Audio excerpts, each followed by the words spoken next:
മഹാനായ ഉമർ ഇബ്നുൽ ഖത്താബ് തങ്ങൾ അവിടുന്ന് പറഞ്ഞു, അല്ലാഹു എന്റെ പാപങ്ങൾ മുഴുവനും പുറത്തു നൽകി, വറഹിമനി, അവന്റെ കാരുണ്യം എനിക്ക് ആവോളം ചൊരിഞ്ഞു നൽകി. അസ്ഹാബ് ചോദിച്ചു, എങ്ങനെയാണ്, ഏത് കാരണം കൊണ്ടാണ്? നിങ്ങളുടെ ഭരണത്തിന്റെ ആ ചുറുചുറുക്ക് കൊണ്ടാണോ, നീതി നടപ്പിലാക്കിയത് കൊണ്ടാണോ, ഞങ്ങളാവുന്ന അനുചരന്മാരുടെ പവർ കൊണ്ടാണോ, എന്തുകൊണ്ടാണ് അല്ലാഹു സുബ്ഹാനഹു വ തആല നിങ്ങളുടെ പാപങ്ങൾ പുറത്തു നൽകിയത്?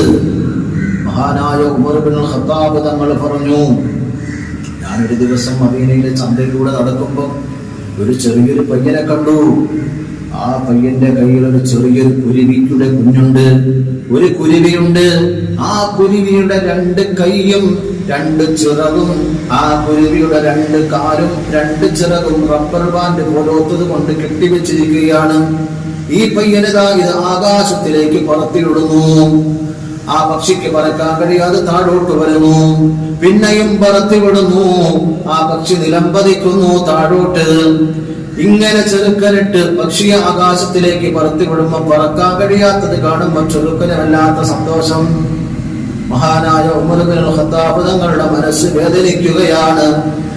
നാളെ പരലോകത്തെങ്ങണം അല്ലാഹു പിടിച്ചു നിർത്തിയേ ഉമറേ, നിന്റെ ഭരണം നടക്കുന്ന സമയത്ത് ഈ കുഞ്ഞിന്റെ ഈ പ്രവർത്തനം കണ്ടിട്ട് ഈ കുരുവിക്കുഞ്ഞിന് എന്തുകൊണ്ട് നീതി നടപ്പിലാക്കിയില്ല, ഈ കുരുവിക്കുഞ്ഞിനോട് എന്തുകൊണ്ട് നീതി നടപ്പിലാക്കിയില്ല എന്ന് ചോദിച്ചാൽ ഉമർ ഉത്തരം മുട്ടുമല്ലോ എന്ന് കരുതിയിട്ട് മഹാനായ ഉമർ ഇബ്നുൽ ഖത്താബ് റളിയല്ലാഹു തആല അൻഹു ആ കുഞ്ഞിന്റെ കയ്യിൽ നിന്നും കുറച്ച് സമ്പാദ്യം കൊടുത്തിട്ട്, കുറച്ച് ധനം കൊടുത്തിട്ട് ആ കുരുവിക്കുഞ്ഞിനെ കൈപ്പറ്റി.